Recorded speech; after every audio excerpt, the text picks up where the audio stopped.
whenever there's gaps in your community, that's an opportunity for a business. Okay, so when you're in other communities, like Winnipeg, people are vying to find gaps in their community because that's an opportunity for business. You need someone who's doing plumbing in the community that needs to be done. You need someone who's doing carpentry. We need more language programs. We need programs for our youth to get connected with their culture again.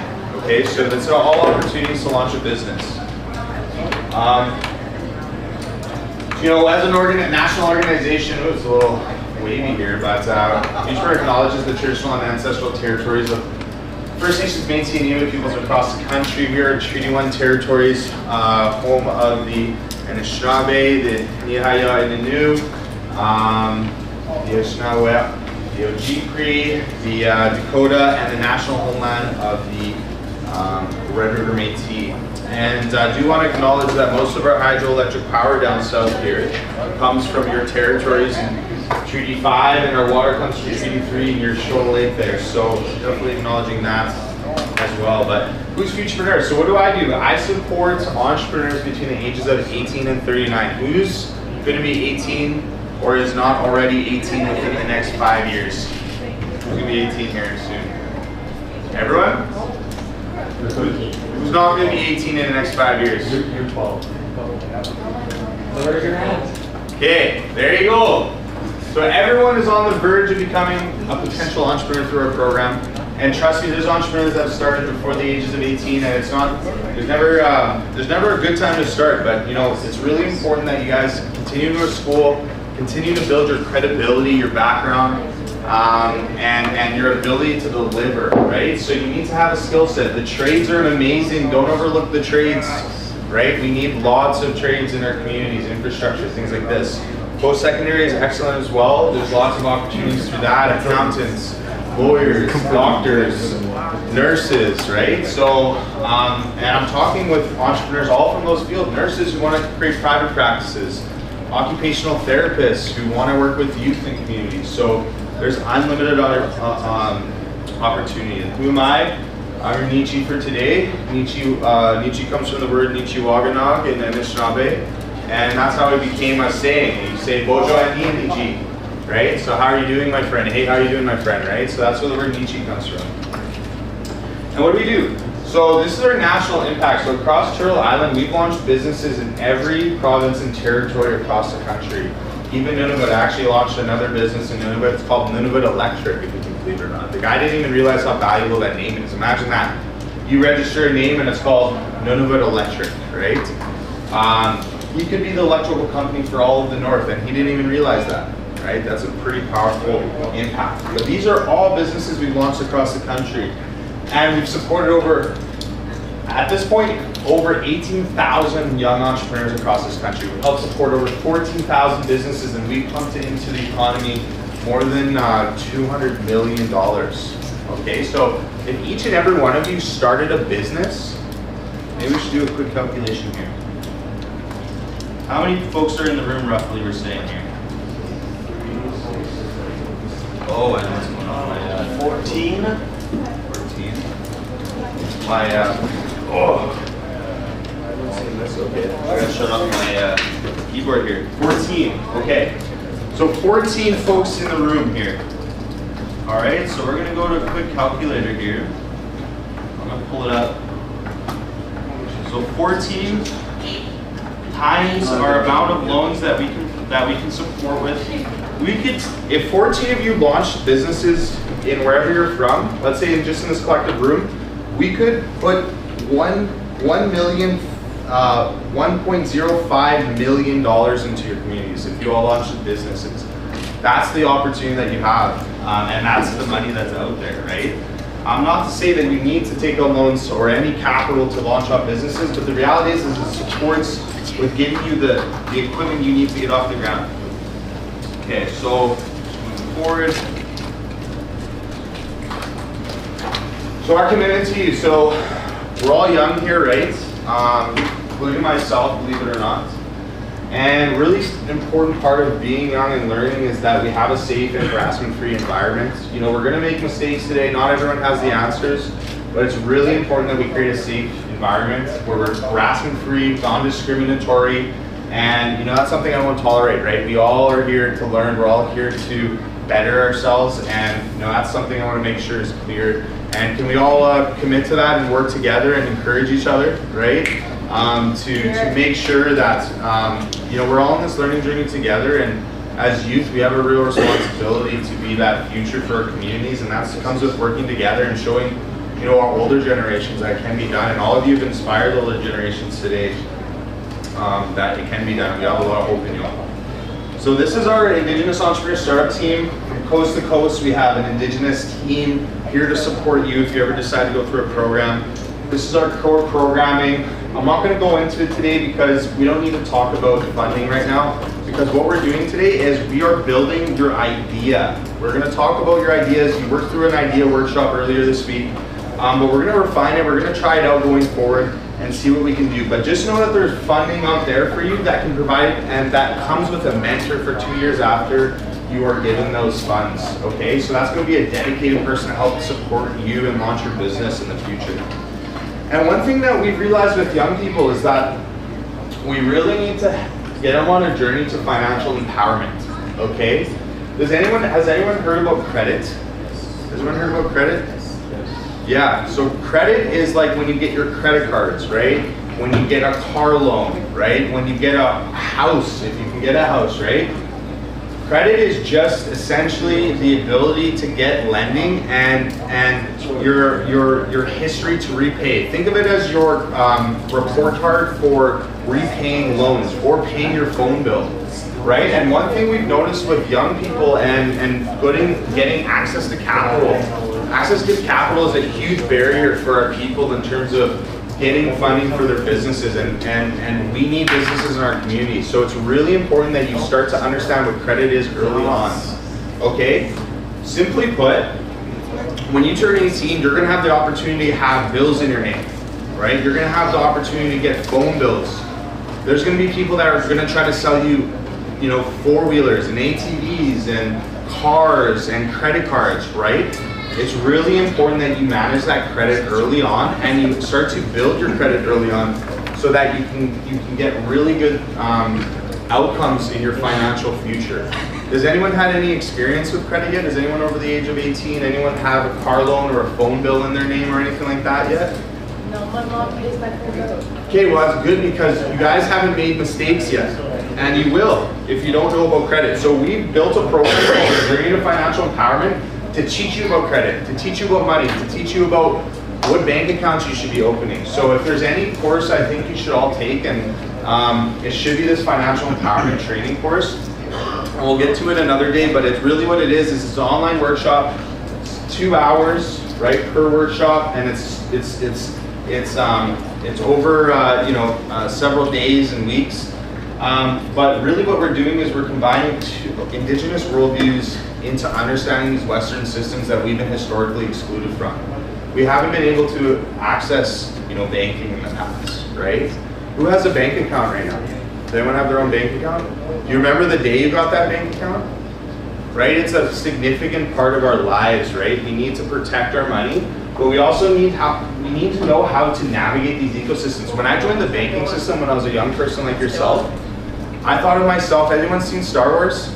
I thought of myself as a rebel, I was part of the Rebel Alliance, and I was in the Death Star, right? I was in the Death Star, and that was the Empire, right? Because we have been excluded from these systems, and you gotta learn the language of money. Everyone knows how important the language of, Innu and Anishinaabe is, but there's a language associated with money, and frankly speaking, Western people or settlers, the colonizers, don't want us to learn that language of money. So if this group here, 14 of you all, understand what credit is, understand what it means to save money and to budget, these are all things that aren't exciting on the onset, but what's really exciting is building intergenerational wealth for you and your family, and that's what you can do through understanding these systems, but also building businesses, okay? Yeah.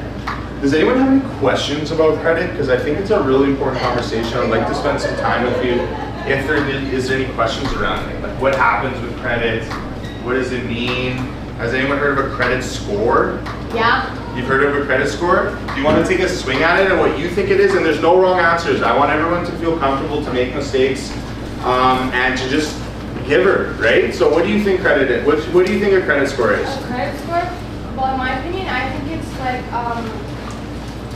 well, it's obviously a number, right? Yeah. But that number represents like how well you can say that you're able, like you're gonna borrow money, but how fast can you pay it back? When can you pay it back? Like if you're eligible to pay it back. Yes. On time.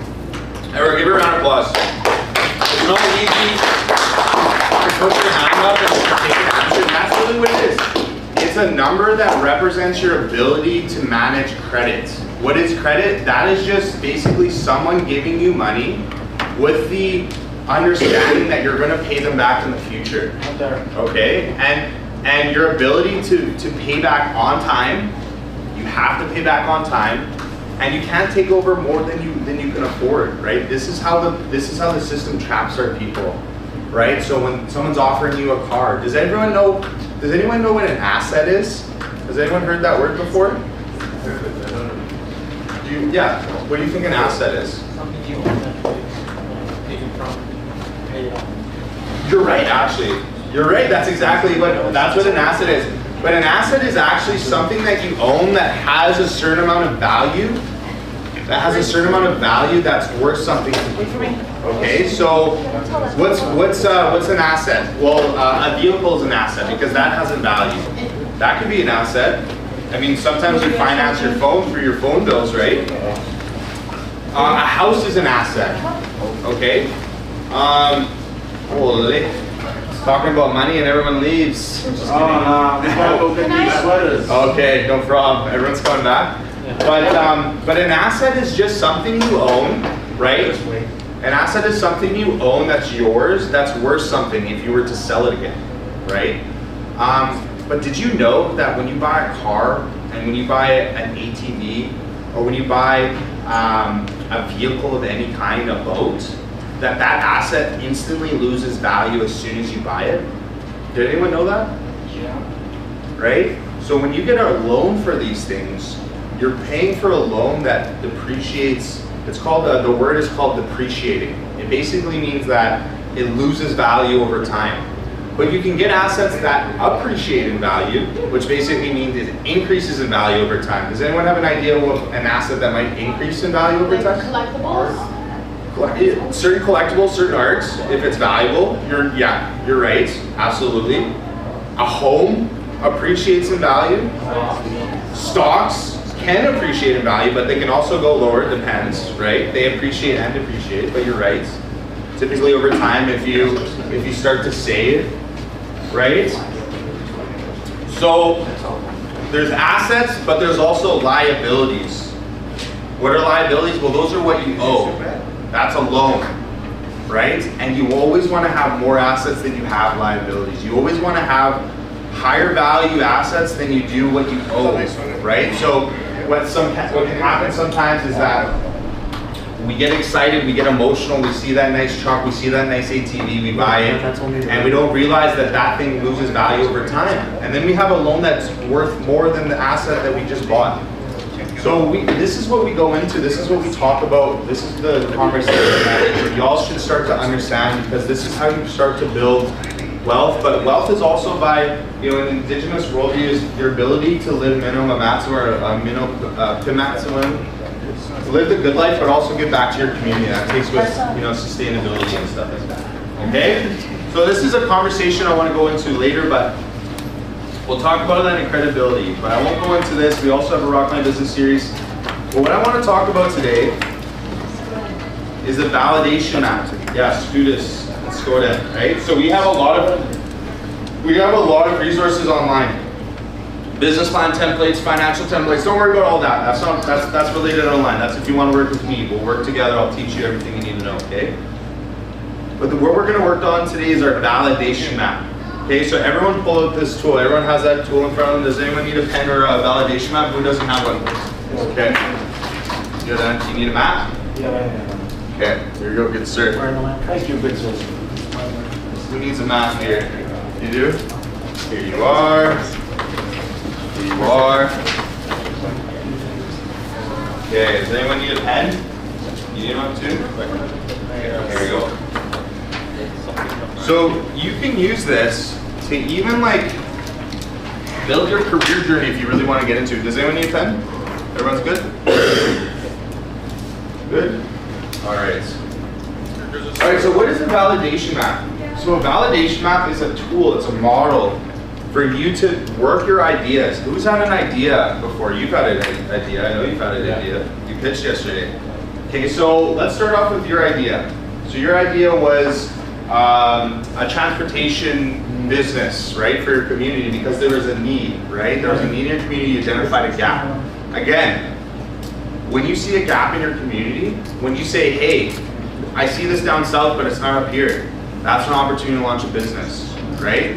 Or if you see your community hiring people that are not your people, when you see your community hiring non-Indigenous people to come in your community to do this work, or other people from other communities around there, you say to yourself, that could be me and I could be earning income from my community. And that's how it should be. That's how we create circular economies where our community gets income, that income goes to our community member, and our community members spend money in our community, and it creates a circle where we build wealth in our communities. And it starts, and that's what's called self-determination. That's our ability to build nations. And we are nations, we're sovereign people, right? So how the validation map works is we're gonna start with the details. What do you know? Everyone knows something. Everyone has an experience where they have something to give to the world. Either they understand there's a problem in the community, they see a gap, they have a certain skill set that they can give to people, right? So we're gonna start with the details. And from those details, we're gonna say, okay, from these details, what do I know? What are the gaps? What am I missing to make this idea happen? And we're gonna identify those gaps. And then as entrepreneurs, we're always gonna be action-oriented. We're gonna look at goal setting, right? Really important to set goals. So we're gonna keep it simple. We're gonna get started. We're gonna start with your target market. Has anyone heard that term before, target market? Yeah? Basically means who are you going to be serving? Who do you want to help in your life? So before we get into all the details here, when you think about your life and what you have ahead of you, is there something you're passionate about, or is there a people you want to help? Maybe we can start with your own community members. Does anyone want to share anything? Do you want to be a nurse someday?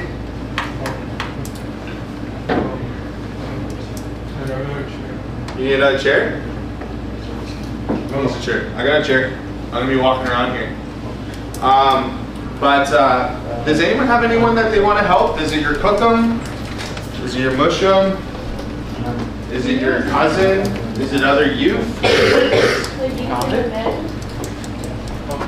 The youth and the men, perfect. Right, so when we're thinking about people we want to help, we got to start thinking about who we want to help, right? What are their needs? Right, what do our youth need? Right, what are some things our youth need in the community? More workshops and teachings, land-based. Land-based teachings, absolutely. What else do our youth need? Mental health programs, absolutely. That's great. What else do our youth need? Access to programs like this one. Access to programs like this one. Well, I built a partnership with Nori House, and I want to deliver. You remember that old Peaky series, Growth? You know, that means Journey to Financial Empowerment. I'm going to come in your communities. I want you guys to come there, okay? If I come down there, you guys got to come, okay? That's the thing. You guys got to show up. That's half the battle, is showing up, okay? Sorry. Do you by chance have a spare paper? Absolutely, good sir. And you need a pen? No. Okay. So we're going to talk about our target market. And I'm going to teach you. Y'all are going to be so far ahead of many adults I talk to. Like this is groundbreaking stuff you're all learning today. Okay. So what you want to think about is who is your best customer? Who is your target market? Who do you really want to serve? Because when you start a business and you tell me I want to serve everyone, well, the reality is when you develop a service or you develop a product, anyone can buy your products, right? But you don't want to market to everyone. You don't want to design your product for everyone. Because if you try to serve everyone, you're truly serving no one. Does anyone understand? Do you understand what I'm saying by that? Yes. Yeah. If you try to help everyone, you're literally not able to help anyone. You have to be focused at how you want to help these people. You have to be focused on who specifically you want to help. Because we're human, we only have 24 hours in the day, 365 in a year. So we have to be super focused on what we want to do and who we want to help. Okay, so these acronyms, what they mean is business to consumer and business to business or business to organization. So when you're an entrepreneur, when you're starting up, when you're thinking about what you want to do with your life, you have to think to yourself, do I want to work directly with people, directly with the people themselves? Or maybe do I want to help out organizations? So who here wants to help out people directly? Is there a person you want to help out directly, you want to work with people? Or who's thought about dreaming of themselves as working with other organizations? Can you share? You don't have to, but I encourage you. Because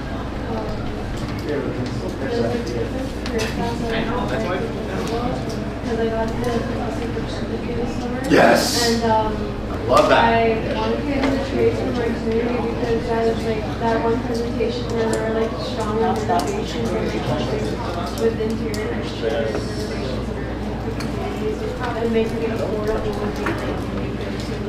Because like that's what I wanted to get into for.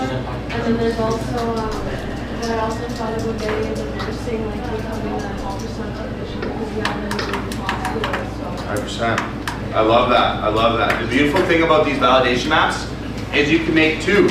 So I want you to make two. You have two ideas. I want you to write down two. One thing I loved, what was your name, sorry? Katie Tate. The one thing I loved about Katie Tate, she said carpentry. And she identified a need. What was that need you identified in your community? Renovations. Renovations. And there's also projects that are coming out. Projects, so much stuff coming down the line, right? So carpentry, okay, I can't emphasize enough, the trades are so important. We need to build our communities. How are we supposed to build our communities without tradespeople? Do we want to be hiring Munias to come in our communities and build our communities? No, our people, so it's our job as young people to become educated, to work hard, to show up like you all did today. So really proud of all you, first and foremost, okay? So carpentry, okay. Well, carpenters can work for other organizations or they can work for individuals. You know what? Typically, carpenters work for what people are called general contractors. So you would be working with other organizations. You would be working with the First Nation maybe, right? So this stands for business to business, business to organization. Your hand is up, yeah. I'd like to add on to that, like what exactly you're talking about, that's exactly what my dad's doing. Because back home, like there's not really many band members that have the qualifications to be a carpenter or whatever. Yeah. So he teaches them himself out of his own time, going to work hours. That's amazing. So he's apprentices, eh? Yeah. Yeah, there's so many good schools. Red River, Assiniboine Community College. What else? Louisville, I think Tech. So many, UCN, University College of the North, right? If you want to stay home. Okay, so it's super important we have youth going into trades. It's also super important we have youth getting into IT. It's really important. Everything you can imagine, our communities need, our nations need, right? So what I want you to do is, for you just wrote down carpentry, right? So I want you under your credibility, write red seal for carpentry. Write down that under credibility. We'll get to that later, right? And then for your product and service, write down carpenter. And we'll get to target client in a second here. But you're totally right. Well, when we're talking about our customer market, we gotta start thinking about, do we want to serve individuals or do we want to serve people, right? So here's the example I have here. It's Cookum's gluten-free bag premix, okay? And this example, the reason why I put it under business to business is, are you more likely to buy your groceries from online, or are you more likely to buy it at a grocery store or convenience store or something like that? What are you more likely to do as a consumer? Grocery store, right? So, although I'm making a product that's consumed by people, me and you, I have to think about who am I selling it to? Where are those people going to go buy the Bannock premix? Well, they're going to buy it at the grocery store. So who am I going to target in terms of selling this item to? Well, I could go and create an online website, or I could go on the side of it, I could go to a farmer's market and just sell this individually, which is a great way to start. But if you want to create like a larger business, then you got to think about, maybe I have to start selling to the grocery stores, and the grocery stores pay me, and the consumers pay the grocery stores. Does everyone kind of get where I'm getting at with that? Yeah. So you have to think about what's the best way to reach my customers and what's the best way to sell things? Did you know that you could sell to other businesses? Did anyone ever consider that before this conversation? Yep. Yeah. Right? So the gentleman here, you're doing film production, right? You can work for a wedding for individuals, but you typically work with organizations? So he is a business-to-business business, right? Okay, does anyone have an idea of what could be business to consumer?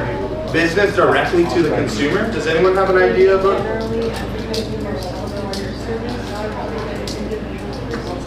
Yeah, exactly. So it'd be going directly to, from my business, me, directly to a consumer. So let's think of some examples of that.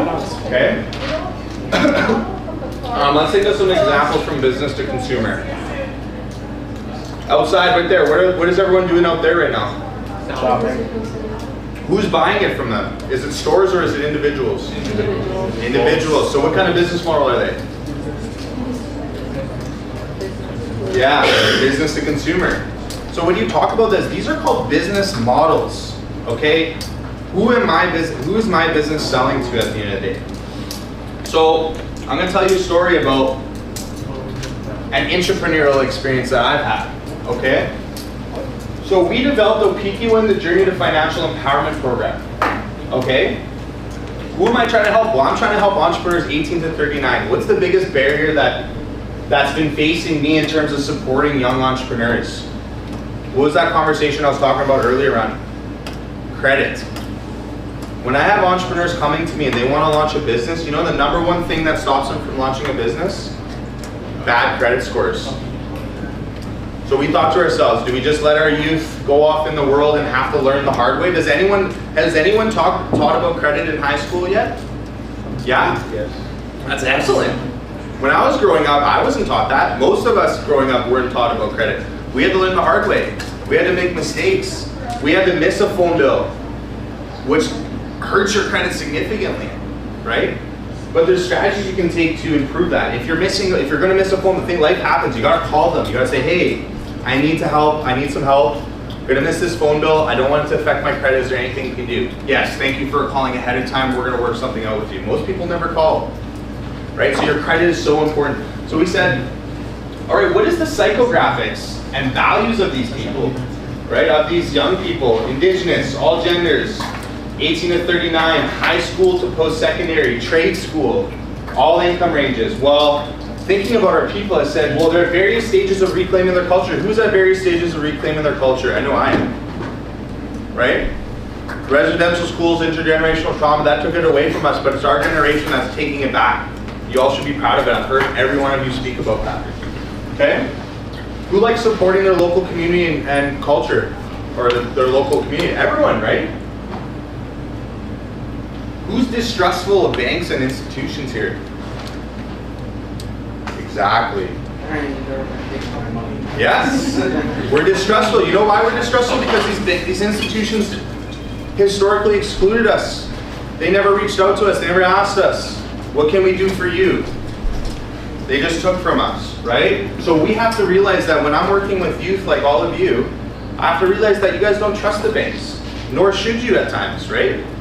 But there's ways that you can approach them and empower yourselves to take your right. It's a human right to be able to bank properly. It's your right to bank.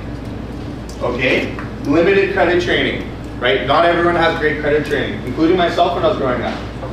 So when I'm talking about clients, when clients come up to me, they're coming to look for me to access capital to buy that truck, to buy that skid steer for their construction business and landscaping business, to buy that pieces of equipment to start a carpentry business, okay? But when they come here and we build a business plan, we build a cash flow, their credit is jacked up. It's bad. It's either too thin, they didn't build it up, they didn't get a credit card, they didn't get bills to prove that they can pay things back, or they made mistakes, and that happens, right? But all you have an opportunity to build your credit, like from the very beginning, nice, okay? I wish I had that opportunity at your age. Okay, I wish someone came up to me and told me about credit. So research it, there's lots of training out there for that. And my scope is Turtle Island. So when I was developing this program, who was I developing for? All of you, okay? Here's an example here. Cookins free gluten bannock premix. Okay? This looks a little more complicated because it is when you think about it. So basically, when you're creating a business to business, when you're creating when you're selling to other businesses, you got to think about who you're serving. So let's say, for example, you want to help homeless people, you want to help people with addictions, you want to help young people.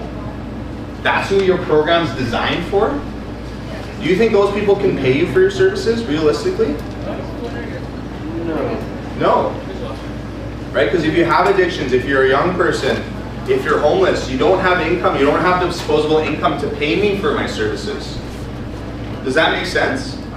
So although the people you want to help are people in need, they might not have the ability to pay you. So then how do you help them? What do you do? Like, I need to help these people, but I need to make a living. I need to, have a minimum and maximum, and I need to live a good life, right? I need to be able to provide for my family. So how do I get paid for my services? Well, you provide your services to other organizations that have funding that is designed to support those people. Does that make sense? So basically, how I feel is that basically partnering with Could be the band. Jordan's Prince. Oh my goodness, you kids are so smart. I can't even believe it. You know what's crazy? All yesterday we're deliberating. We're like, our youth need to understand Jordan's Principle. There's so much funding in Jordan's Principle to pay up for our kids. If you're providing a service, action therapy. I know lots of businesses, action therapy businesses, they get paid through Jordan's Principle. Maybe it's not the band itself. Maybe it's an organization that the band runs. We're just reclaiming our child and family welfare services.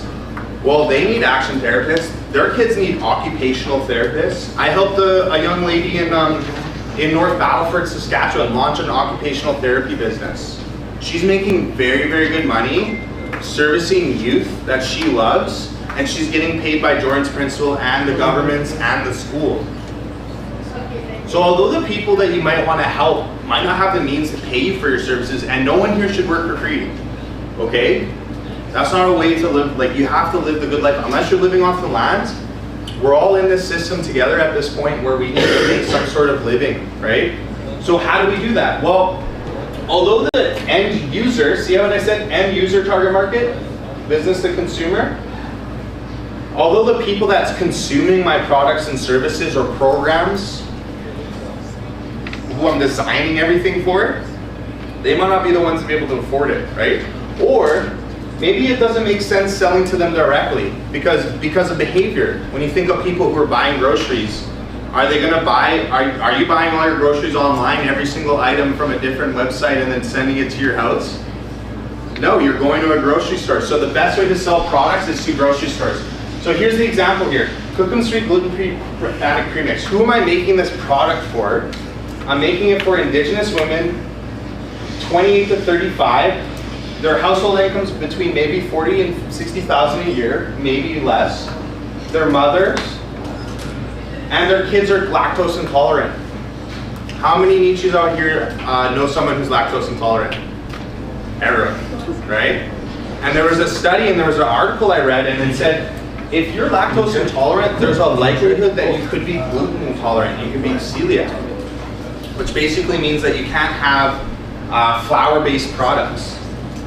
Right? And being a gluten intolerant, if you feel really tired all the time, that could be because you're gluten intolerant and you're eating too much flour and it's preventing your iron uptake.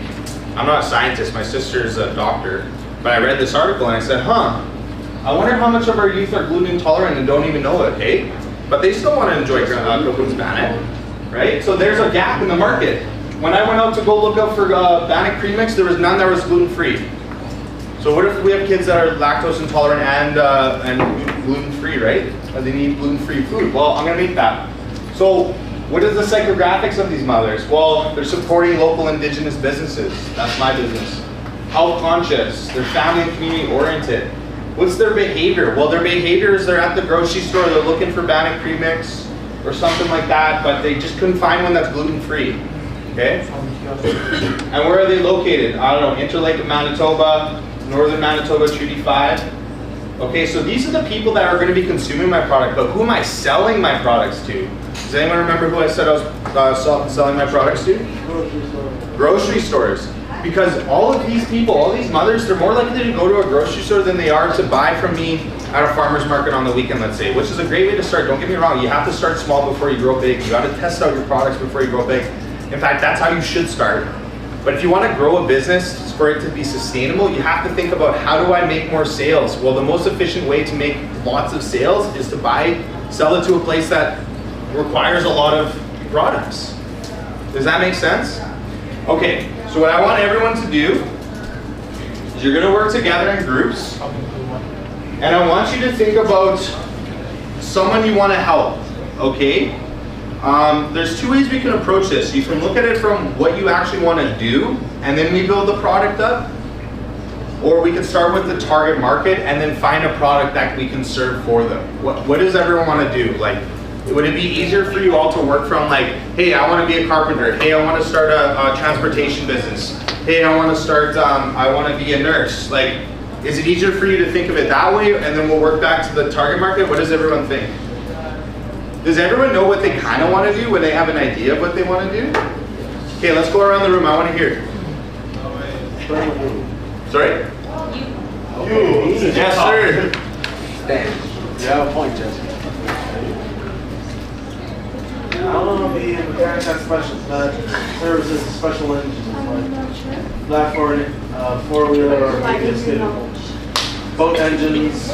Our future is bright, folks. We got a mechanic in the room here. Because, tell me more. Why? We have a fishing thing, fishing company, fisherman's co-op, and I was talking to one of the fishermen, named Clark, I think. Yeah. I swear. Hear about it, and they're saying that most of the people that serve their boat engines, they're starting to get to retirement age, and they'll start needing new people to do that. Man, our kids are so smart, man. That's a brilliant idea. That's a brilliant idea. You know, you can buy businesses too, eh? Okay, so what I want you to write down on your product and validation map here is you're gonna write mechanic. Okay? I don't know how to spell mechanic. Here, it's fine. Just put I don't even know how to spell it. Mechanic. Boom. Alright, mechanic. And then you're gonna do a subset called boats. Okay? And then on your target client, you're gonna put fisherman.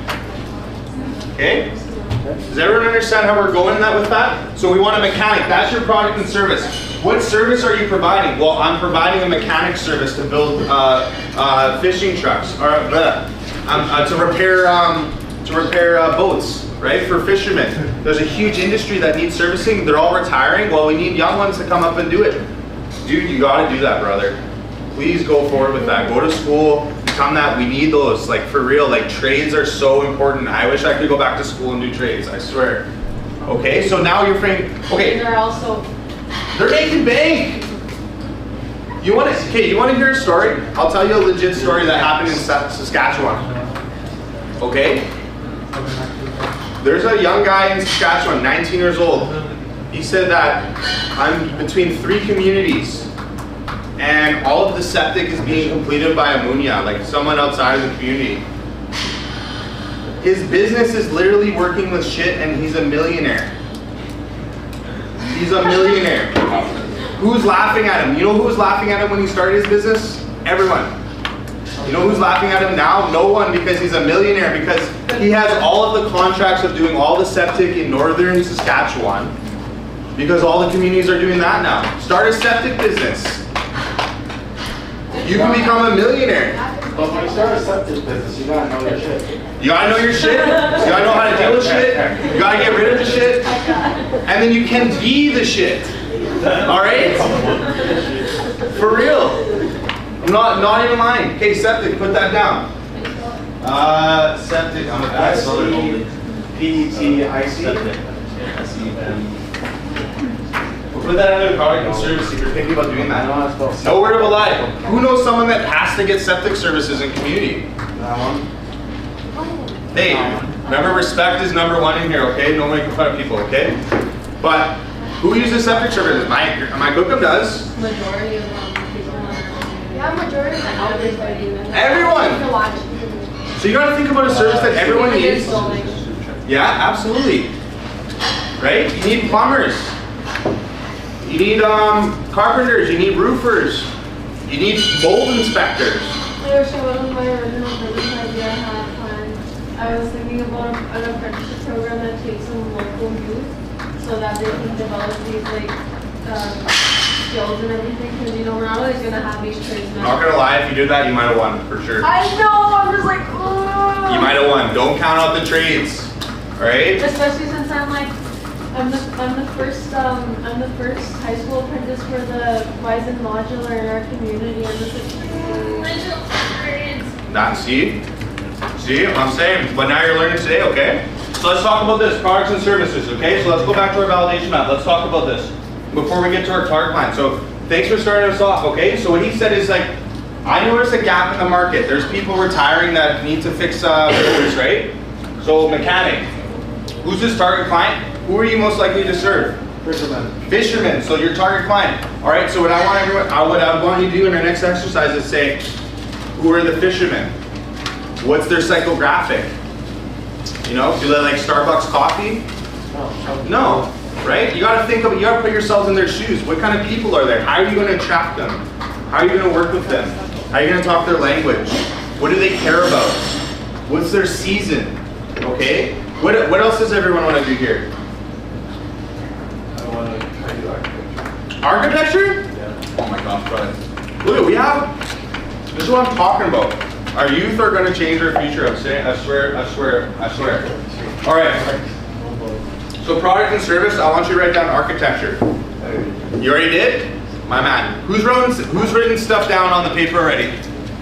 Who's written stuff down? Okay. You're already entrepreneurs, because you know why? Because you're action oriented. I didn't have to ask you to do that. You did it yourselves, okay? So architecture. So I want you to think about, with architecture, are you more likely to serve individuals or are you more likely to serve companies? I thought I do companies, but I want to Okay. But who's going to be your best customer? Who's going to be the best likely to hire you? Is it going to be organizations or individuals? I agree, 100%. So what I want you to do is I want you to write, if you know that organizations are going to be your business, you're going to write B2B. You're going to say, if the people who are going to buy my services, you're going to say they're business to business. We go back, hold on here. Okay? Business to business, right? Right? So you might be building homes for individual members in your community, right? But Buys and Modular is going to hire you to design the next generation of their modular homes. Okay? Huh? Yeah, but they're gonna need updating, right? 10 years from now, 20 years from now. There's Pekachikamack, there's Nelson House. What other communities are up north? Lac Brochet or Brochet? Shamattawa. These places need houses. These places have different conditions that you need to account for as an architect. I know a lot of architects. You know Rayana Marasti? She's an architect. She's, I think she's from Pine Creek, or I forget where she's from exactly, but she's on the board in the city of Winnipeg. She's helping design the city of Winnipeg. She helped rename Bishop Grandin. She's an architect. She went to school at U of M. We need architects. What else does everyone want to do? What else do people write down? Huh? Surveyor. My boy. That's what I'm talking about. You know how many people need surveying jobs? I helped, you know what business I helped this last year? It's called a geospatial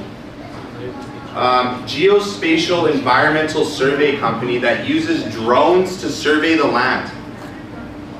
I helped launch that business this year. He used drones. We used to have to use planes. We need surveyors. Everything needs surveyors. Hydro needs surveyors. Community needs surveyors. Anytime that there's an economic development project that needs to be done, huge mineral projects need surveyors, right? So who's going to be your target market?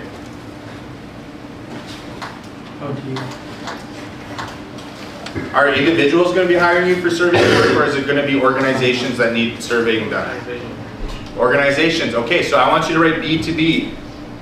You're going to be working with organizations. So I want you to write construction company. Nori House needs surveyors.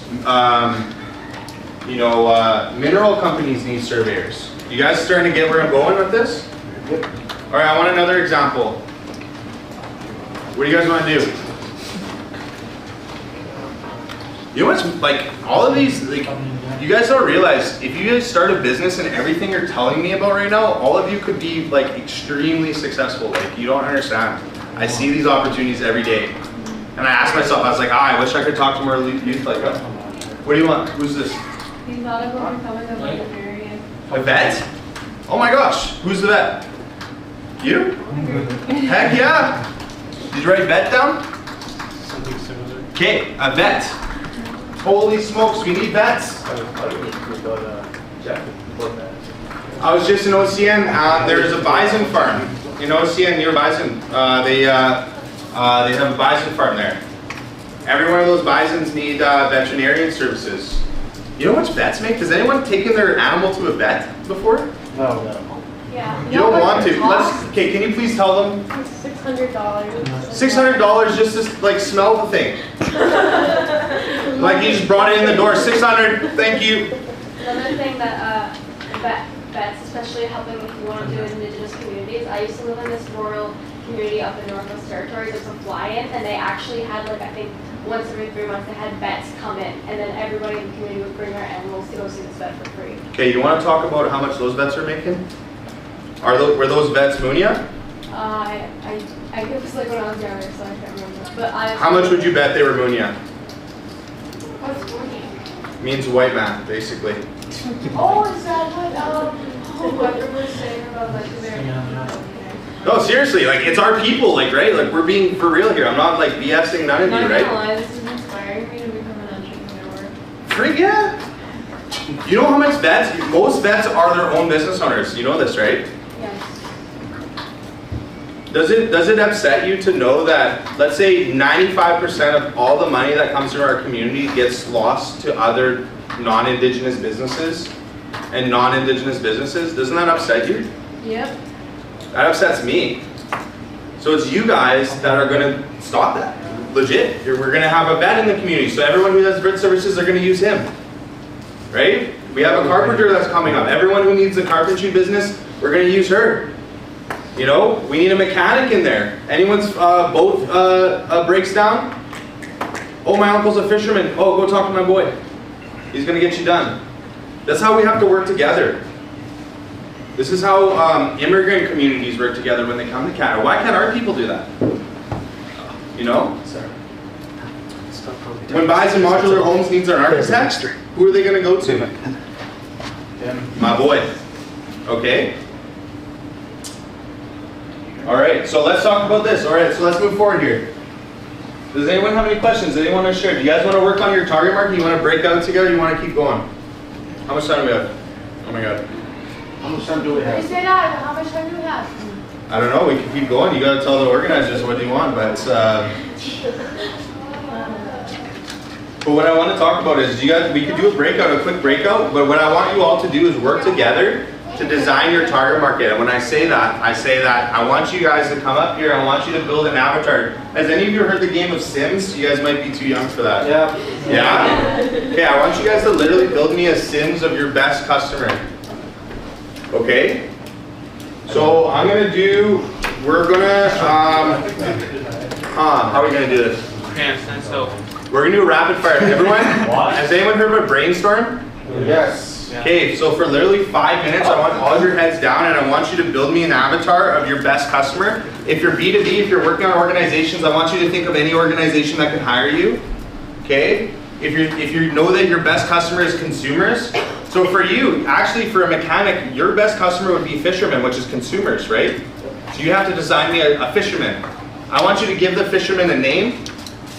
I want you to tell me where he drives, you know? I want you to tell me where he gets his septic. I don't know. Just go down deep into the guy's life. Just make a mess on the thing. You need a paper? Okay. Would it be like? All right, so 5 minutes. If you guys don't have anything down on the paper after 5 minutes, you guys don't even want to know what's going to happen. Oh. I'm going to throw this chair right through that window, and I'm going to blame it on all of you. Okay? I'm just kidding. No, seriously. 5 minutes is starting now. Everyone head down right now, brainstorm. No questions asked, let's go. We're building our target market. You need one? What's up? Okay, I'll help you. Whoever needs help, let me know. You guys have 5 minutes. Everyone down. I want to see pens moving. Build me your sins. I have a bad habit of That's fine. You want a new one? A surgeon? Hey, I love that. My twin sister's a doctor. Okay, so you're gonna have to be a doctor first. Okay. So your target client is business to businesses or business to organizations because you're gonna hire hospitals. Okay. You know how many surgeons I know that have their own business? A lot. And you know how much? They make a lot of money. Okay. Okay, what's your second?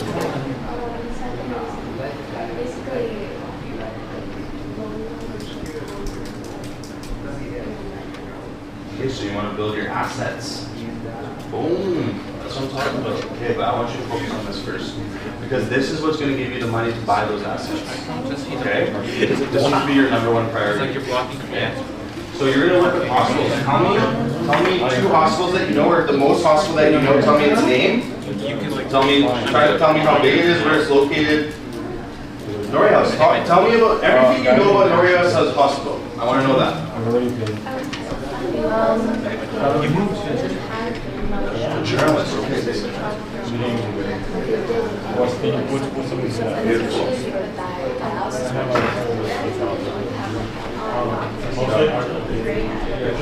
Okay, I love that. So, I mean, you told me 2 things. So you taught me about, sorry. Oh, sorry, my bad. Okay, sorry, I'm heavy. I'll knock it down here. So you told me 2 ideas, actually. You said food security. So your target market could be that, but what makes you passionate about being a journalist?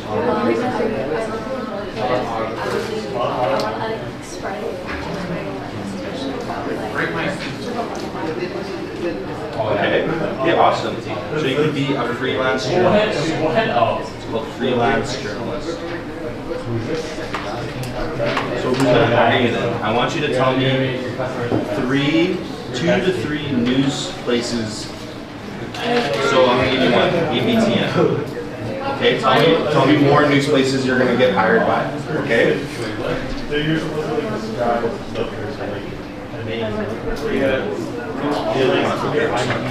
So we're focusing on our target line. So give him his name. Yeah. Yep. Perfect.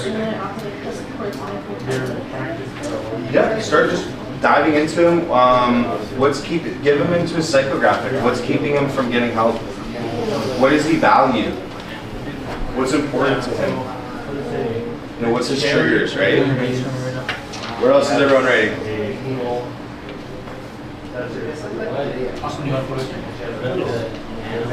It's supposed to be messy. It's supposed to not make sense at times. Just put things down. You'll synthesize it later. Okay, what's up, my brother?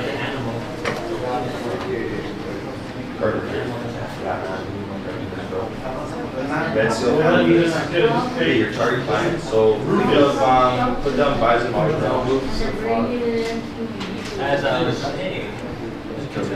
Buys and homes.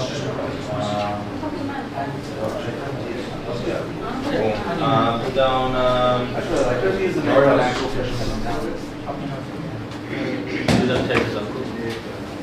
Yeah, my uncle's Ian Clark. I know. who else can do this perfect?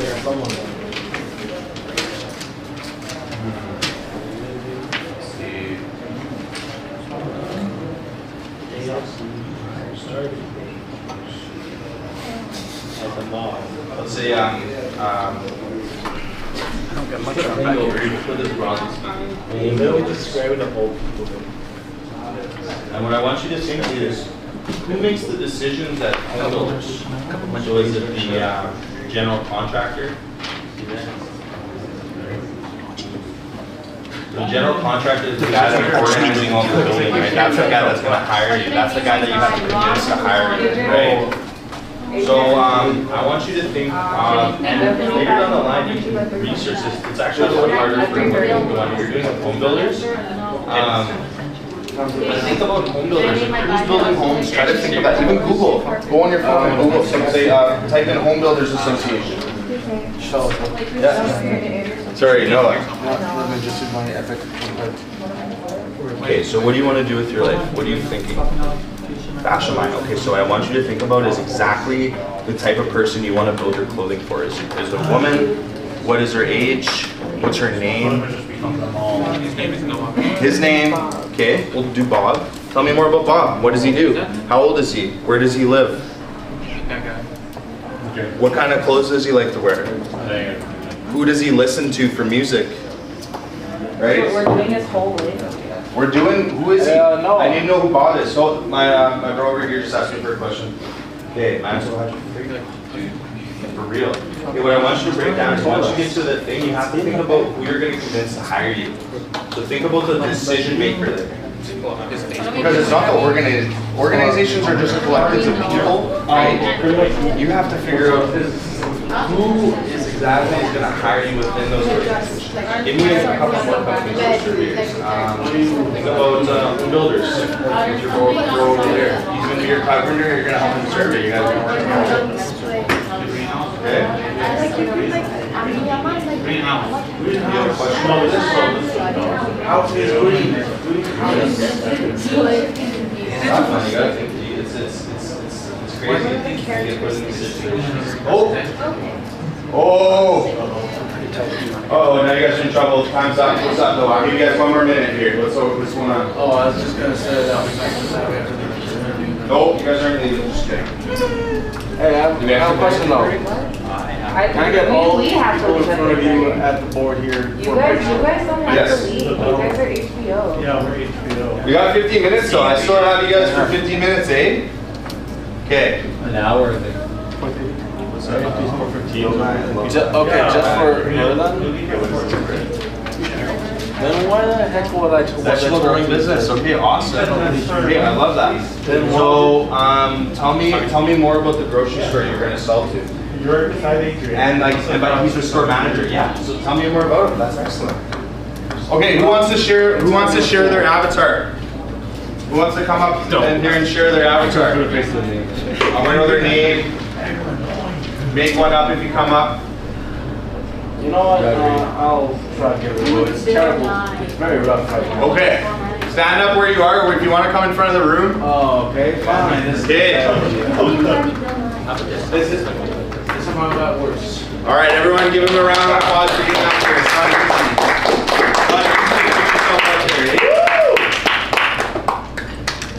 All right, let's hear it. Let's hear it, my friend. You know, I don't have a specific name for my person, so I'll just call him John for now. John is a fisherman. He's 52 years old. He works at the Fisherman's Co-op. He's been there for 20 years, and he's really good at what he does. Suddenly, his coolant starts leaking everywhere, and he needs it repaired. But there are other people, they're too busy with other jobs. They're too busy with other clients, you know. So someone's boat exploded like last week or something, and he's worried like, oh no, fishing season is almost over. I need to fill my boat. Shut up, Gabriel. Hey. Keep down. So his boat broke down. What happened? His boat breaks down and he's worried like, oh no, fishing season's almost here. It's almost here. I need my boat. I need my boat fixed, or else I can't, you know, I can't get money. I can't get paid. So who does he call? He calls me, the boat expertise guy. Let's go. That's what's up. Everyone, that actually, I've done this workshop like all over the country. That was actually one of the best ones, that whole story. Did you just imagine that whole scenario in your head? I did. 5 minutes. 5 minutes. You tell me you can't, you know what I tell the entrepreneurs that say, oh, I can't build a business plan, it's too hard. It's hard. Well, anything in life worth doing is hard. I tell them, do 5 minutes a day. Look what this guy did in 5 minutes. Look what we all did in 5 minutes. If you spend 5 minutes a day doing something, let's do a calculation.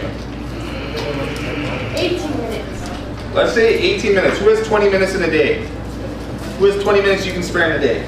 20 minutes in a day times 7 days a week, maybe, or let's say 5 days a week. Let's be conservative here. 5 days a week, okay? 20 minutes a day, 5 days a week, 52 weeks in a year. That's 20 minutes divided by 60. That's almost 100 hours of work. It doesn't take that long to build a business plan. And more times than not, you're gonna work harder. Okay, who wants to go up too? Who wants to do this again? Come on, that's just embarrassing. You didn't have, yeah, let's go. Type it up. Yeah. Let's get it. Who's going? Who wants to go? There we go.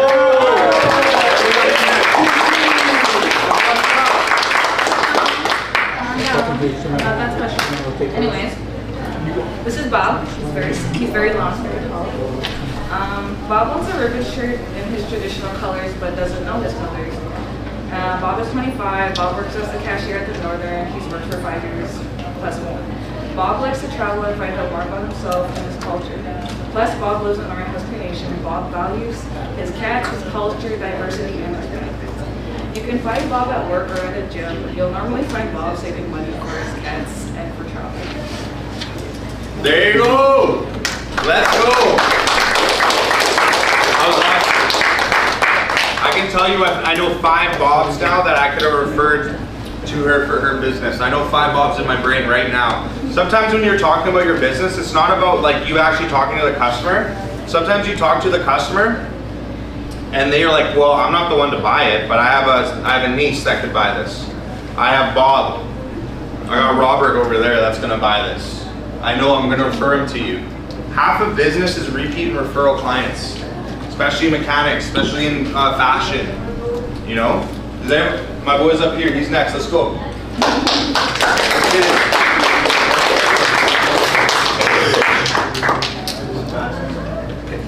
So there's a guy named Keegan who started this construction business for buildings. Any buildings that he wanted in his community. The only thing is, they don't know how to build anything.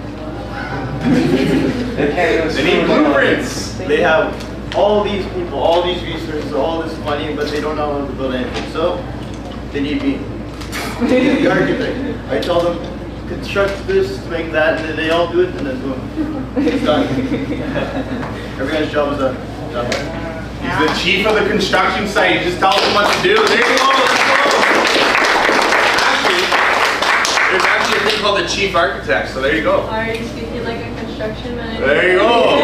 I made these blueprints. I want them good. Better act good, boys. Like this. They're acting good on my job site, boys. Mess up my hospital. You know who built that hospital? who built Norway House's new hospital? I just watched them was a part of it. Yeah, but who designed it? Man, you too. It would have been an architect, right? Or a bunch of team members. Someone needed to build that hospital. Someone needed to build the blueprints to build that hospital. They needed an architect. I guarantee you Norway House wish they had you there. They would have rather hired someone that who was an architect from their community. I guarantee it. Does anyone else want to go up and give it a swing? This is fun. Don't look at me. You were amazing yesterday. Come on now. Who else wants to go up here? You know what's powerful? Awkward silence. We're going to sit in it for about 5 minutes.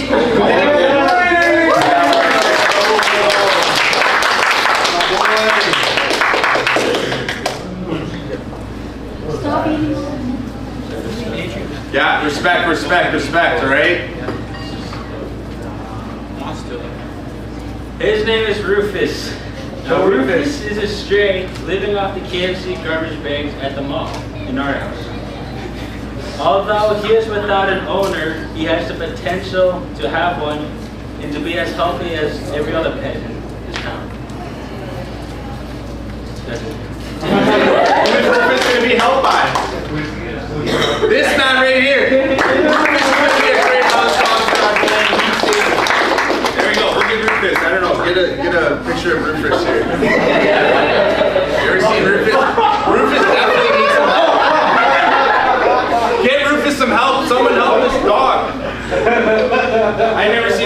cute dog in my life, but he's gonna be cute after working with him, I guarantee you, alright? See, this is fun. And these are all careers. You guys gotta go to school, you gotta get the thing, and that's what I'm talking about. When you're thinking about delivering a product or service, the number one thing I look for in entrepreneurs is their credibility and their background. The worst thing you can do as an entrepreneur is promise the world and not be able to deliver. Okay? I just saw this on Facebook the other day. There was a lady that was making designs for people, and she took money from people and she didn't deliver the designs for Cook 'em. You know how many shares that post got? 500. She's an Indigenous woman. Right? And that's because when you work with business, the number one thing you have to remember is you have to build trust. How do you build trust? Through credibility, your ability to deliver, your ability to go to school, your ability to finish school, your ability to get a Red Seal journeyman carpentry, your ability to get a Red Seal mechanic, right? Your ability to become a vet. Most vets own their practice. You know this, eh? They don't work for other people, they work for themselves. But how are you going to be able to deliver your product and service if you don't get the training first? So this is why you need to go to school first. This is why you need to get the training. This is why you need to get the tickets. Okay? Can I say something to that? Yeah. So me, I've always had this opinion or this view that like university and colleges are only getting people ready to be employers. Yeah. Like you're showing up for 4 years, the same place, you're handing in work on time, and it shows your consistency in it, right? Whether and if you get your degree, then it just shows entrepreneurs that you're eligible to be able to actually do your job. Exactly. And then like I was talking to my teacher about it, like that kind of pushes me away from the idea of university, but then I realized like traditionally like our grandparents want us to learn the white man way. Like learn the white man's education, so eventually we could rise above it. And like, do you want to know my degree that I took at university? yeah. I took Indigenous Governance and Management. How far that did you work? Here in front of you guys. Here in front of you guys. I got a big truck, right? Just kidding. That's a depreciating asset, so I don't buy a new truck, by the way. That's something I don't do, right? Because that's going to depreciate. I'd rather put my money into a house. That's going to appreciate. I'd rather put money into my account. These toys are not going to be worth anything in 5 to 10 years. Your house is. Your bank account is. Okay? Remember this. But you're right. University teaches you the skill set of meeting deadlines, challenging yourself, getting yourself out of exploring. I didn't realize what I wanted to do until my 3rd year of university. Anyone thinks that you need to figure it out before you go in there? No. Don't forget about trade schools. We need tradespeople. Please. Yeah, what were you going to say? So basically sets us up for like our life skills that we have in order to be able to 100%. And there's lots of Indigenous scholars. You know, these institutions are the white man's institutions, but like I said, I went into the bank, I went into the Death Star as a Rebel Alliance guy, and I was figuring out the ways to take down these institutions from the inside out. We can't just be fighting from the outside. We gotta be fighting from the inside too, eh? You can't know how to dismantle something unless you're inside of it at times. And take that, and not be indoctrinated. Does anyone know what that means? It means don't become the thing that you don't want to be. Know who you are, and that comes from ceremony, that comes from being in, listening to your elders, that comes from learning the language. I learned NHCN as much as I could in university, right? But you cannot deliver you can't be a vet unless you're a veterinarian. You can't own your own vet business unless you actually go get your credibility to do that. You can't be a mechanic. No one's going to hire you unless you actually went to school to become to work on it. Maybe actually, I know actually a couple backyard guys, but like realistically, if you want to start a business, if you want to be credible, you got to go to school. You got to go do that trades. It's going to be hard. You're going to want to quit. But that's when you know it's exactly what you need to do. The hard thing is always the right thing to do is always the hardest. Okay, that's what you learn as becoming an adult. Phoenix. Over there. Over there. Okay, so this is what I'm talking about with the youth here. You have to hear credibility, right? So when I'm talking about businesses here, credibility. Can you deliver? What is your relevant work experience? What life experience do you have? Do you have your education, training, skills, tickets? What projects have you worked on? Who's volunteered here in the community?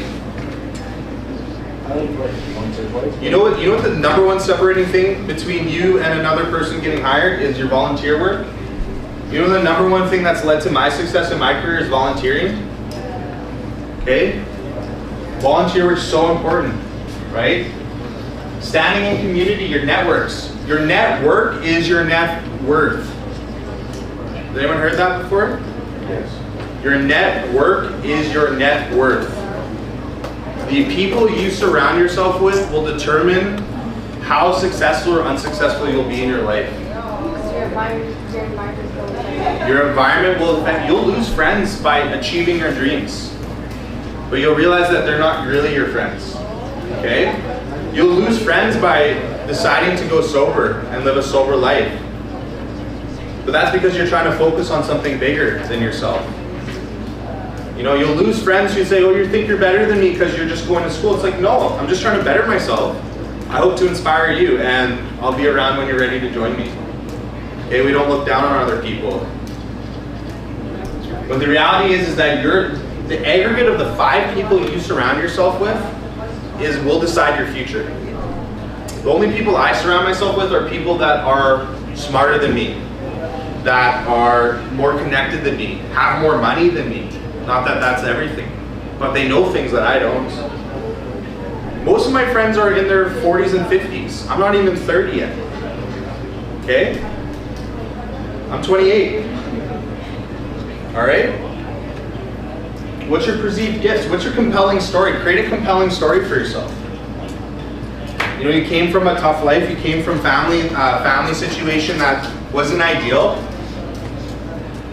That makes me want to support you more because you're resilient through that, right? All of us know someone or have been a part of a family that is tough, right? But you guys are breaking those intergenerational cycles, and it comes from hard work. There's no secret. There's literally no secret to it. It's very simple, okay? It's just hard work, building your credibility, because without this, you can't deliver. Remember, the worst thing you can do is promise something and not deliver. There's a saying in business, under promise and over deliver, okay? Basically means, I think I can do this in a week, but you're gonna tell the client, it's gonna take me 2 weeks, and then you hand it to them in a week, and they're like, oh, holy smokes, this guy really cares about me. He wants me to get this done sooner. You gotta set expectations, right? Does anyone have questions about credibility? Because all of you, I'll tell you this, I work with entrepreneurs from 18 to 39, 40. I've talked to people that are just about to turn 40, and you know how much they would be, like, would dream to be in the positions you're all in right now? To be at the start of your lives, to be able to go to school, to be able to do what you want and become a vet, and do it over. You know how fast life goes once you're an adult? It's insane. So don't ever forget, like, the immense amount of opportunity and how many people around you wish they could be in your seat again right now and start over. To build their credibility up. So by the time that they're 40, they're already a millionaire moving shit around northern Manitoba. Literally. Bought 2 septic trucks. Goes to 3 different communities around there. He's a millionaire. Before he's 30. Because no one wanted to do that job. The jobs that no one wants to do, you're gonna be raking in. You're gonna be raking in the dough. Not that it's about, because money is a tool, right? Money is a tool. A tool isn't inherently evil or good. It's how you use that tool. You can use a hammer to build a house. I can also use a hammer to bust your knee up. Right? It's how you use that hammer. Okay, so what I'm saying is that in order to really build a strong validation map, you have to have all of the elements, right? You can't, here, I'm gonna go back to this. You can't deliver on your product and service unless you have the credibility. It starts here. This is where you can act upon immediately. You might not know who your target client is. You might not know what exactly your product and service is yet. And I'll teach you what a value proposition is last year. But does everyone get where I'm going with this? We'll end off with the value proposition because I know you guys gotta leave soon. So what is the value proposition? I won't go through all the details because I feel like we're having a better discussion here. So a value proposition is that you have multiple different mechanics out here. You have different architects out here. You have different carpenters that are out here. You have different clothing businesses that are out here. All right, so all of these customers have options, right? I bought this from Moore's. I got this t-shirt from Tip Top. I got these pants from a local business called Denali. There were certain reasons that led me to buying those things. One was cheaper, a cheap blazer. One, I was just convenient and I happened to be in Regina and forgot a shirt. I bought these because, I don't know, I felt I wanted to be bougie for a day. And I went to a bougie shop. I got these sneakers at Livestock because I know that they have my favorite sneakers. Because each one of those shops have their specific differentiator. Does anyone know what that means? Everyone want to give it a go? What makes you different? Boom. The answer is always more simple than you think it is. What separates you from other architects? Maybe like the kind of building you build? Sure, absolutely. Maybe you're only focusing on residential buildings in terms of an architect. You want to focus on residential buildings. There's other... Indigenous? Oh, like a theme. Yeah, no, you're right. You're right. You're totally right. You're totally right too. Right? So does everyone know that there's a federal thing? It's called, I'm going to teach you a word, procurement. Okay, procurement means when you're a business or when you're a government, they are in the process of buying goods and services, right? Does everyone know that the government has what's called a 5% procurement policy? That means that of all of the billions and billions of dollars that the government spends a year, 5% of it all has to go to indigenous businesses. Does anyone know that? No. There's a 5% procurement policy. You guys want it? You don't believe me? Here, I'm gonna pull it up right now. What's going on here?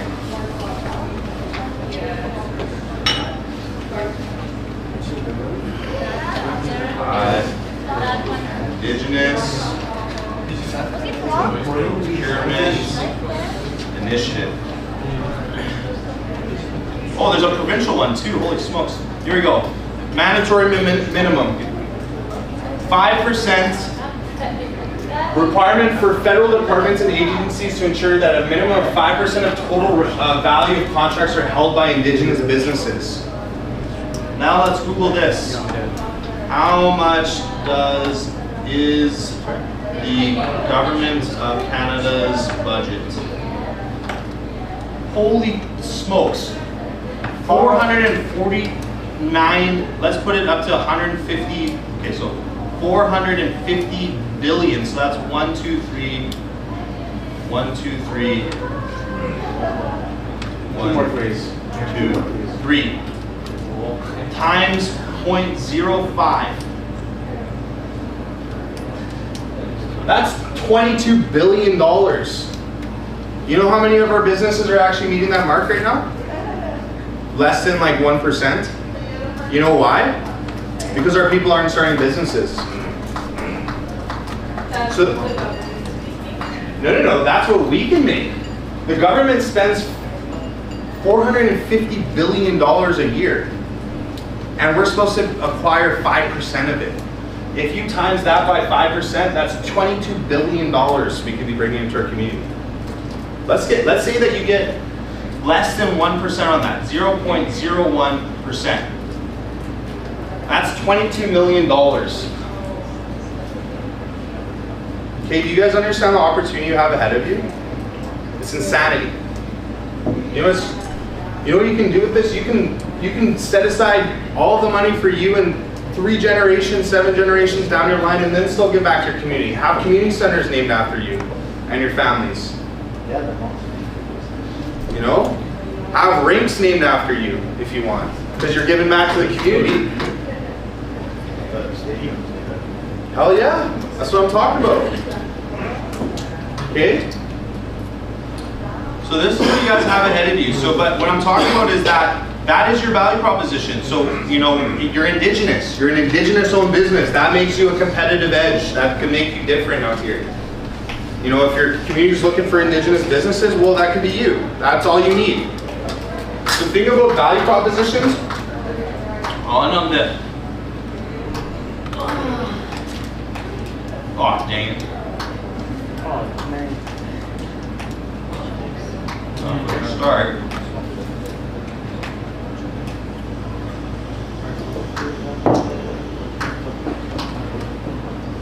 Yeah, let's look at value proposition. All right. What is your key benefit to customer? What makes you different? You only need one. Okay? And the reality is sometimes you only need to be 15 to 20% better or different than your competition rather than 100% better. You don't need to create the next Uber. Just create a website that people can call you or a phone number. Yeah. You know? I got John. Hey, I helped him on his down deposit on a whip. And now John's working for me. Everyone in the community knows his number. Yeah, you're 10th in the queue, buddy. That's better than walking an hour to da-da-da. Oh, you're getting 10. Oh, I need to buy another vehicle to get the back.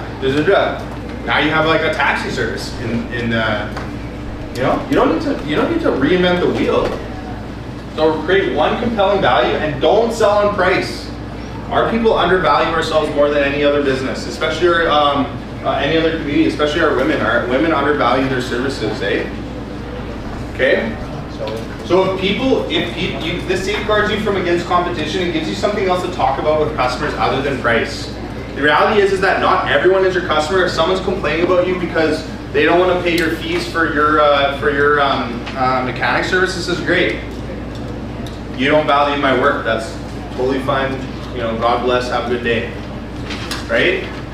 Not everyone's going to be your customer. Don't devalue yourself because of that. Okay? So. Does it minimize pay and reduce risk, right? So what are examples? You're highly credible, you have strong credentials, you have a guarantee, right? Maybe you're better quality, maybe you have higher grade, maybe you're healthier food, right? You have a better experience. Maybe there's a convenience store like the Northern that's not even owned by our people, and they have a grumpy old person in there all the time or something.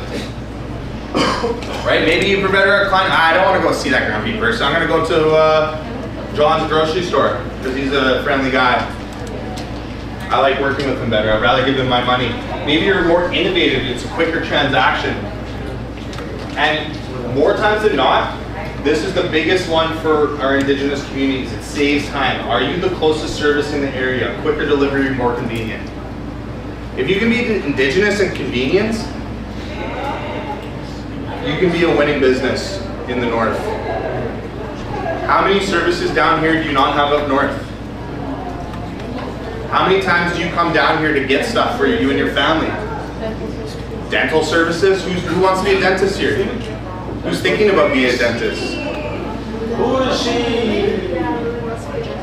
One of our classmates is. One of your classmates. She's not here, okay? So, who are you going to send your family to when she becomes a dentist up north? Of course. All right. What else do you come down to Winnipeg for? Special treatments like dialysis. Dialysis. Yeah, we do need dialysis. You know what I was just talking to? I was just talking to a biotech company that does early prevention stuff on kidney disease. Even things for cancer, like our new hospital, like they included more dialysis rooms for patients, but they haven't really included anything for cancer patients. Wow. You know, you can go to university for biochemistry and you can design bio products that help do preventative and supportive work. I work with entrepreneurs that create new medical products. Okay, there's a Tribal Council Investment Group, Spirit Health. There's a whole Tribal Council group that all of our First Nations are invested in, and they're creating medical products. Okay, so literally anything you do in this world, you can make a business out of it. But the number one thing that becomes first at your age, you can't do it without credibility. No one will trust you. And trust is the number one thing you need as a business owner. You need to set the foundation. You don't need to go to school to be a successful business owner. Like, don't get me wrong. There's lots of really good business owners that just have a high school education. There's lots of like really good business owners that that just did it. You don't need to go to school to be successful. You were pointing. Tell us your story. I didn't go to like a film thing. I just did it. You just did it. Yeah. Sometimes that's all it takes. I know a bunch of coders and programmers. They never went to school for coding and programming. You know what stuff you can learn on YouTube? Friggin' everything.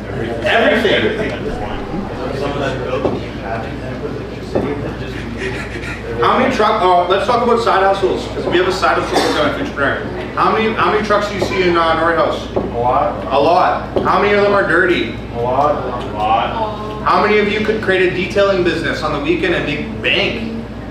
Most of us. Most? Service is actually pretty big. It's bank money. It's $200 a card if you want. It's $150 a card. Get a side hustle, yo. You don't need to be like. There's so many businesses out here, right? And you don't need to school for it. But there is some industries you do. If you're a vet, you have to go to school. I'm sorry. Right? If you're an architect, you have to go to school. I'm sorry. If you want to be a carpenter, you have to get your red seal. Okay? You know, the film industry, you don't need it. Production, you don't need it. It helps at times. It helps open doors, but you don't need it. But it helps, right, to build credibility. And one way that I'm sure you build credibility is just through your projects, right? Projects you worked on, eh? You just did a project, then that helped you get to the next project. That helped you get the next project. Now you have 10 projects to go by, and now you build trust in the customer, in the consumer. Yeah. Actually, so that's one thing. There was a video I uploaded a long time ago on my channel. I just put together every single footage that I stuff on the community, and the company reached out to me to make a video for it. That's amazing. And the number one thing that I got out of that is that you just did it. Yeah. You just did it, you put it out there, and something came to you, right? Yeah. Did you have to go necessarily like seek it out initially? They were looking for me. They found you. Yeah. So you do something, you put it out there, you're already halfway there. Getting started is always, people just put it in their head, oh, I need to have everything sorted out. This prototype's not perfect, blah, blah, blah. Just do it. Nike. See that move right there? You ever seen that in your life? Okay, so I want you all just get out there, start doing it, start testing your product, when you're in an organization, start learning from the boss there. When you're a carpenter, you know what the biggest skill set I see missing from the trades? Estimating jobs.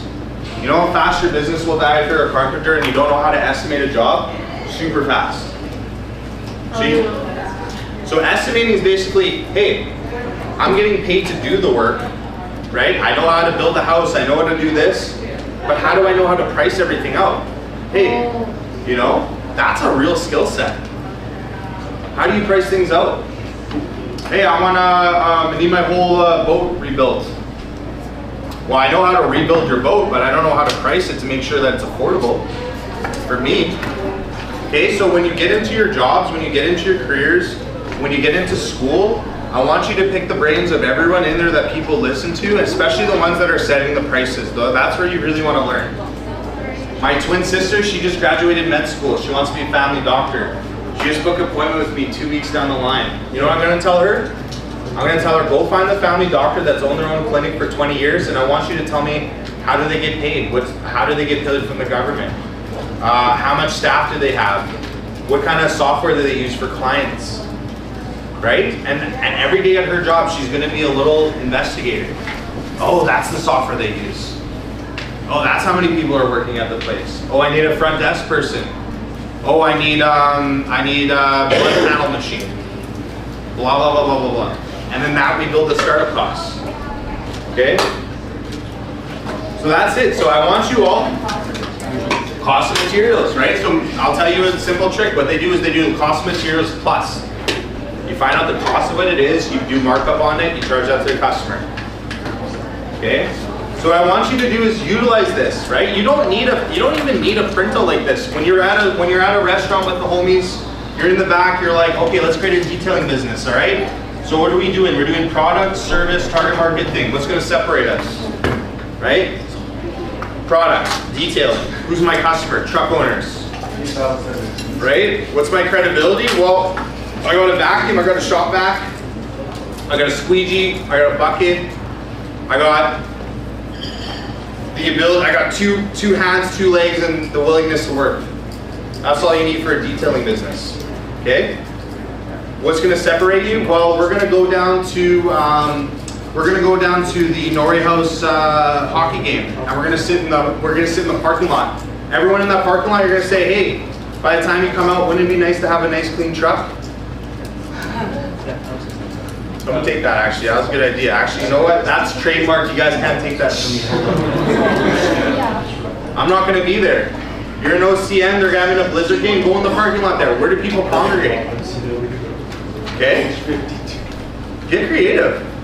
There's so much businesses out there. You guys can make a killing. And you guys are still cute. When you get old like me, you get uglier, and you just think, you know, it's easier to make a sale when you're there. You know? But seriously, you guys have a huge future ahead of you. I'm really super proud to be a part of this group today. And y'all just inspire me. You guys just give me a lot of hope, eh? Like, for real. It's really inspiring to see you all. Just like be so active. Who had fun today at least? A little bit of fun. Hey, like why not create a business idea a day? Like practice with it, hey? It was fun. It's fun to do business. It's fun to think about your future. It's fun to work hard. Like at times it's tough, you know. But when you find something you're passionate about, when you have a purpose behind what you do, you can literally do anything that you put your mind to. It's legit. Yeah. All right, y'all. I think that's it. I think you guys got to head out here. But yeah, everyone, let's take a picture, eh? Or not?